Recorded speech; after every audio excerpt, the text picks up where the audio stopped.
estamos no nosso canal da Escola Bíblica à Distância, com mais uma aula do nosso curso Bibliologia. Mas, para você continuar, seria importante você assinar o nosso canal, não esquecer de acionar o sininho para você receber atualizações das nossas aulas, tanto deste curso de Bibliologia como dos outros que virão.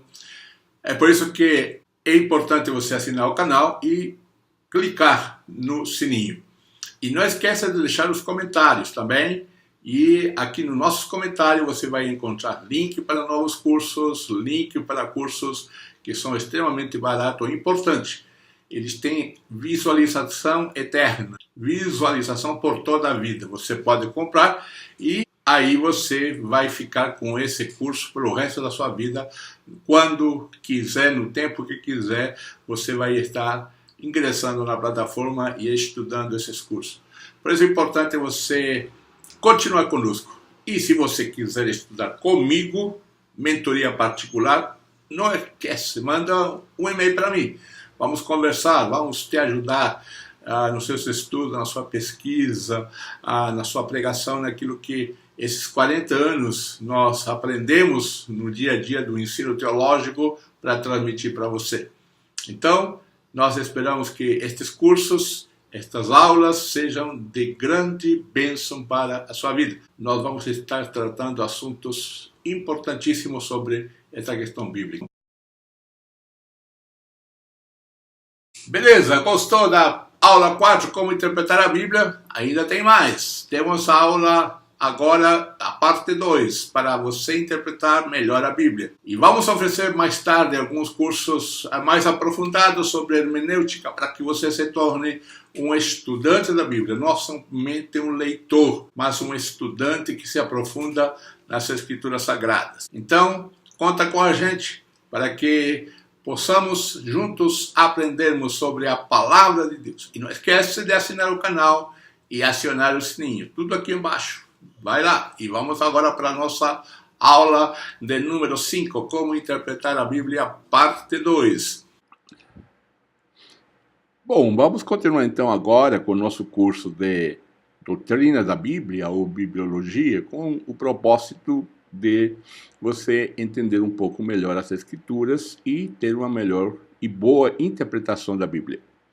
Vamos para a parte 2 daquilo que nós estamos estudando, que é como interpretar a Bíblia. Durante o tempo que temos ministrado aula nos seminários, institutos bíblicos, faculdades sobre este tema, sempre nos levamos à surpresa agradável que nem muitos conhecem este assunto. E nem sabem o valor destes cursos, porque não é motivado nas igrejas, não é apresentado nas igrejas cursos específicos de como interpretar a Bíblia.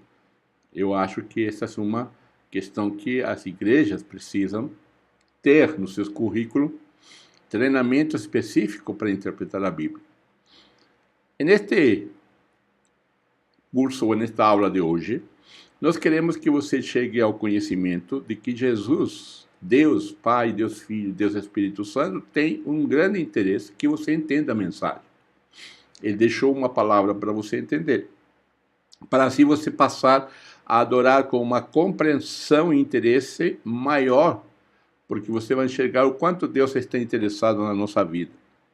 Assim você vai se esforçar para agradar a Deus pela obediência no estudo da palavra e descobrir então a mensagem do Senhor. Quando nós estudamos a Bíblia, nós vamos encontrar alguns modelos ou estilos literários, algumas figuras que são importantes que você saiba que há um trabalho a ser feito para a sua interpretação. Na Bíblia usa tipologias, alegorias e parábolas para nos ensinar. A tipologia é uma técnica pela qual se usam símbolos ou ícones para ilustrar, e o próprio Jesus fez isso. Você pode observar, então, de que Jesus usa, e João escreve, quando usa um tipo, quando ele diz como Jesus, como Moisés levantou a serpente no deserto. Então, ele está usando um tipo, uma tipologia. Alegoria, também nós temos muito nessa escritura. Paulo, em Gálatas, mostra a alegoria de Sara e Agar. É a única alegoria no Novo Testamento. Muitas vezes nós alegorizamos temas ou ensinos na Bíblia que não são alegorias. Por exemplo, eu já ouvi e li pessoas que, na parábola do bom samaritano, fazem dele uma alegoria. Que o lugar, por exemplo, que o pecador é levado é a igreja, ou melhor, o samaritano, que representaria o pecador, seria ali a igreja, o estábulo ou o lugar onde está hospedado, onde vai ser tratado. Mas a parábola do bom samaritano não é uma alegoria, ela é uma parábola, que é a segunda ou a terceira a figura que nós temos aqui. Alegoria é a exposição de um pensamento sob forma figurada. A parábola é a narração alegórica que evoca, por comparação, outra realidade de ordem superior. A parábola, por exemplo, Mateus capítulo 13, está cheio de exemplos de parábola. Lucas capítulo 15, a parábola do filho pródigo. Mas também nós temos que ter um cuidado quando interpretamos as parábolas. Por quê? Porque as parábolas, nem todos os personagens, nem todas as figuras representam alguma coisa. O que devemos entender é buscar a mensagem que cada parábola tem. Por exemplo, no capítulo 15 de Lucas, existem 3 parábolas que ensinam a mesma coisa. O filho pródigo, a moeda, a ovelha, todas essas 3 parábolas têm o mesmo ensinamento, que é um só. A alegria de Deus quando o pecador se arrepende, quando alguém se converte, esse amor de Deus. Então esse é o ensino. Mas nós não podemos procurar nos porcos um exemplo que seria os porcos. As figuras, muitas das figuras estão ali para ornamentar ali o ambiente que você está contando a parábola, para chamar o interesse. Por isso que nós precisamos saber e conhecer o que estamos interpretando. Está acontecendo.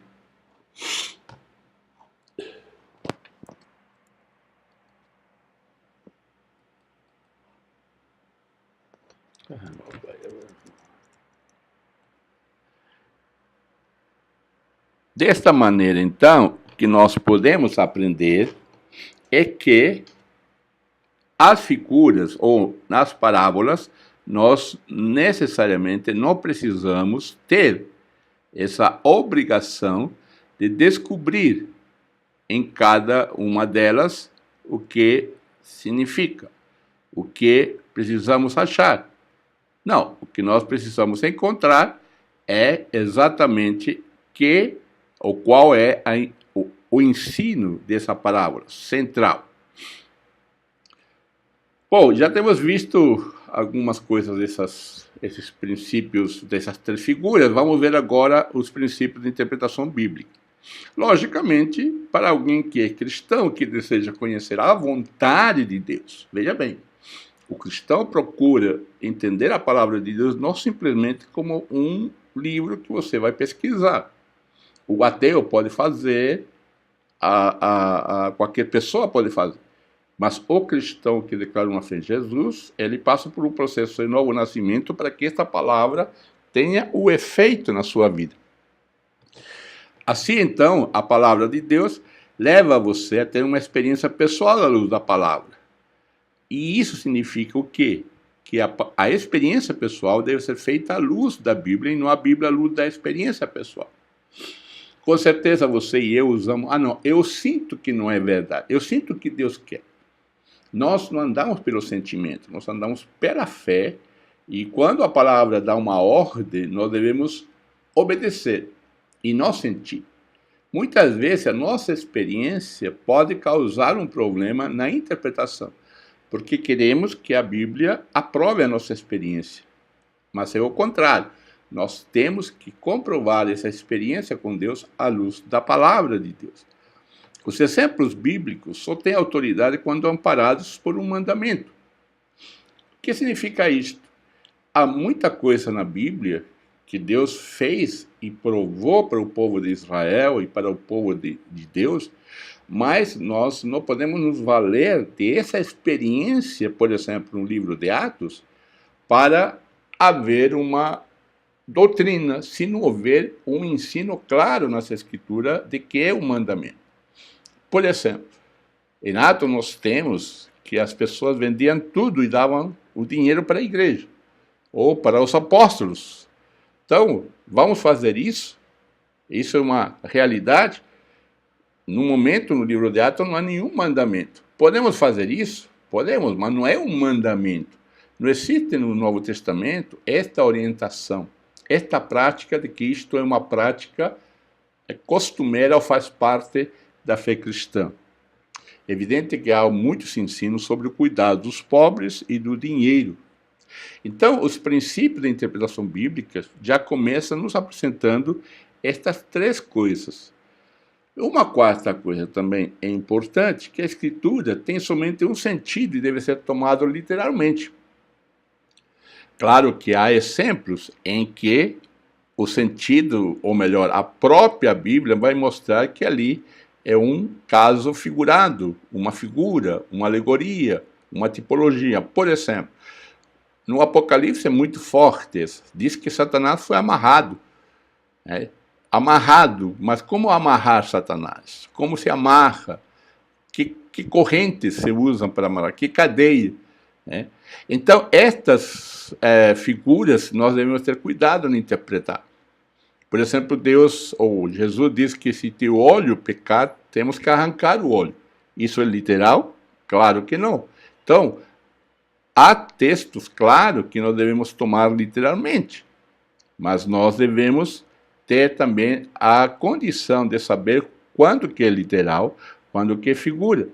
Interprete as palavras no sentido que tinha no tempo do autor. Como eu já disse nas aulas passadas, há palavras que têm vários significados. Então nós temos que ter também essa preocupação, esse cuidado com relação ao conhecimento da palavra de Deus. De saber de que no tempo do autor algumas palavras soam diferentes. Então, por exemplo, escravo. Nós temos uma imagem de escravo, talvez ligada ao Brasil, a nosso contexto. Mas também, na época de Jesus, os escravos sabiam falar 2, 3 línguas. Eles conheciam muitas coisas. Os senhores compravam os escravos porque eles tinham conhecimento.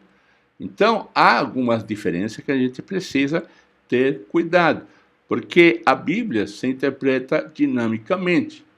Ela não é estática, ela também não se condiciona, nem se adapta, mas ela também, como não trata questões culturais, ela trata a questão de moral, caráter, relacionamento com Deus, principalmente, então ela trata especificamente desta dinâmica que nós devemos conhecer também para poder interpretar melhor as Escrituras.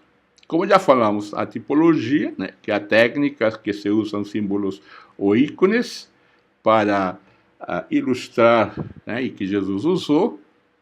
Aqui nós colocamos para você alguns exemplos, onde Jesus usa a tipologia de Jonas para ele falar sobre a sua ressurreição, o cordeiro usado na Páscoa também, e há outros exemplos que você vê também em Hebreus, em Paulo, onde nós temos esta questão de tipologia. Nós falamos um pouco, mas agora nós vamos falar um pouco sobre a definição de esta palavra tipologia. O termo grego typos aparece no Novo Testamento 14 vezes e é traduzido por modelo, padrão, exemplo. 1 Timóteo 4,12 diz: todas essas palavras envolvem o uso de tipos para efeitos didáticos. São figuras que nos mostram para nós aprendermos mais a respeito destes tipos. Estes tipos estão alicerçados na história e na revelação sagrada, isto é, as pessoas que ouvem, eles entendem, porque conhecem estes tipos, estas figuras, são proféticos, são proféticos no sentido não somente de pronunciar algo no futuro, mas usados para falar de Deus ou trazer a mensagem de Deus.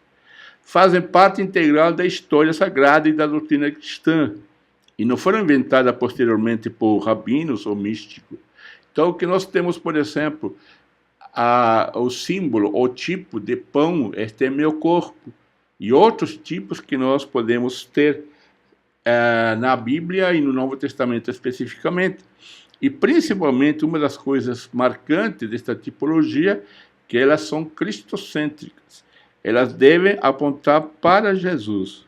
Eles devem mostrar a pessoa de Jesus, devem mostrar a cruz.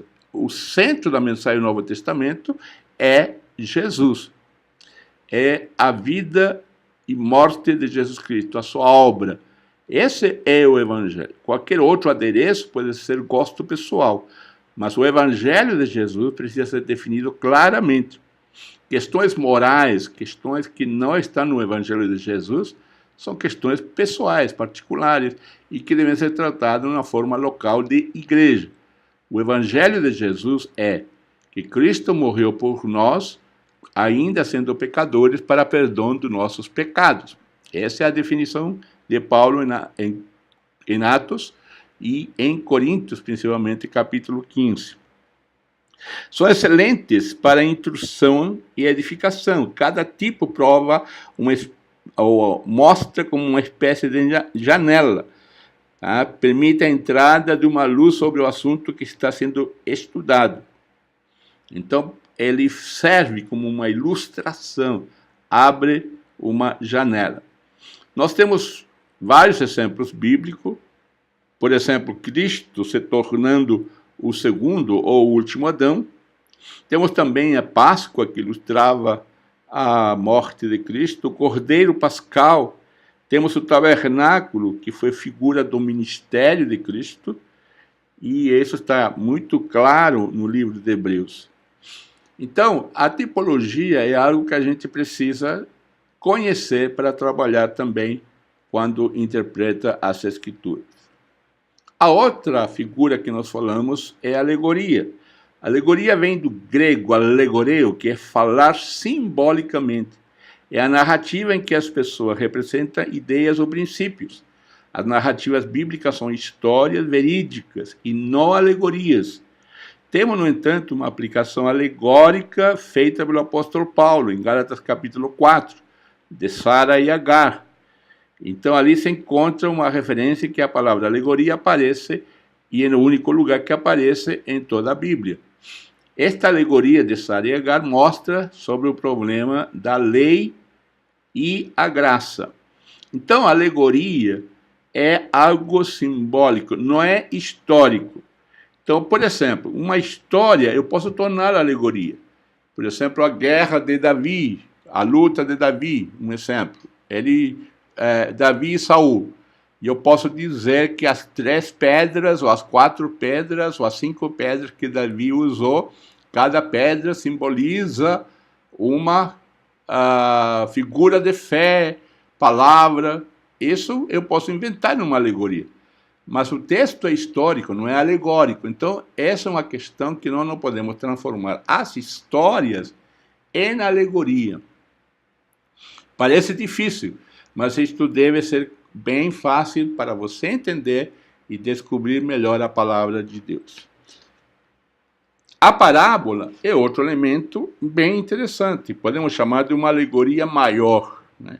Esta narração alegórica evoca, através da comparação, outras realidades de ordem superior.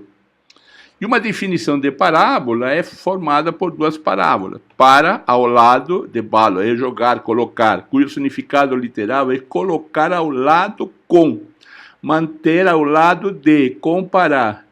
Por esse motivo, a Bíblia, na linguagem de hoje, traduziu parábola por comparação. Então, Jesus fala várias vezes, aqui você vai comparar o reino de Deus, o reino do céu. Então, estas questões são muito importantes para você saber de que a parábola temos que ter o cuidado de saber interpretar. Como interpretar a parábola, ou as parábolas? A parábola, você tem que olhar para quem Jesus falou. Determine o auditório. Veja, então, qual é o auditório que está ouvindo Jesus ou aquele que conta a parábola. Examine cuidadosamente o contexto. Como já falei anteriormente, Lucas 15 há 3 parábolas que falam a mesma coisa. As 3 ensinam uma verdade somente. Considere de forma intensa o fundo histórico-cultural da época de Jesus. Você não pode ter a preguiça de buscar o conhecimento da história e da cultura da época de Jesus. É importantíssimo você estudar isso para você poder entender as Escrituras. Ou entender melhor ainda as Escrituras. Determine qual a única decisão ou reação o auditório original foi levado a tomar quando ela originalmente foi contada. Então, quando ela foi contada e não foi explicada por Jesus, veja como foi a reação das pessoas. Por quê? Porque isso vai dar para você uma compreensão. Se for uma parábola que provocou amor, se provocou raiva, enfim. Então, considerar esta reação ou as decisões que o povo tomou ao ouvir as parábolas são importantes na interpretação. Por isso que quando você lê uma parábola, sempre há uma introdução. Em outras palavras, como que começou, por que razão começou a contar-se essa parábola? Por exemplo, a parábola do bom samaritano, há uma razão por que Jesus a contou. O que aconteceu nesse ambiente? Então, é importante entender todo o texto, todo o contexto, para você poder entender e pregar, ou ensinar, ou explicar melhor ainda essa parábola. A interpretação bíblica é uma tarefa para todos, embora que alguns gostam mais, outros gostam menos. Mas Deus deseja que todos os homens cheguem ao pleno conhecimento da verdade. Esse é o desejo de Deus. E certamente Ele não fará isso sem manejar bem a palavra da verdade. A palavra manejar bem, uma palavra que você tem que saber usar essa espada de 2 fios para não se machucar. Portanto, os princípios da interpretação bíblica são essenciais para a compreensão das Escrituras. E é por isso que a partir de agora, aplique estes princípios nos seus estudos bíblicos. E muitas coisas que você antes talvez não entendia começarão a ficar mais claras. Eu sugiro para você mais uma vez, e eu vou insistir nisso, há um curso, e se você não puder pagar, você manda um e-mail para mim, que vamos dar um jeito como aprender, ou aprender e entender a Bíblia, aprender a ler e estudar a Bíblia. Veja estes cursos que nós estamos oferecendo, alguns até gratuitos, para você ser um leitor e intérprete da Bíblia, a Palavra de Deus. Que Deus te abençoe e tomara que este curso te dê motivação para continuar no estudo da Palavra de Deus. Que Deus te abençoe e nos encontramos na próxima aula.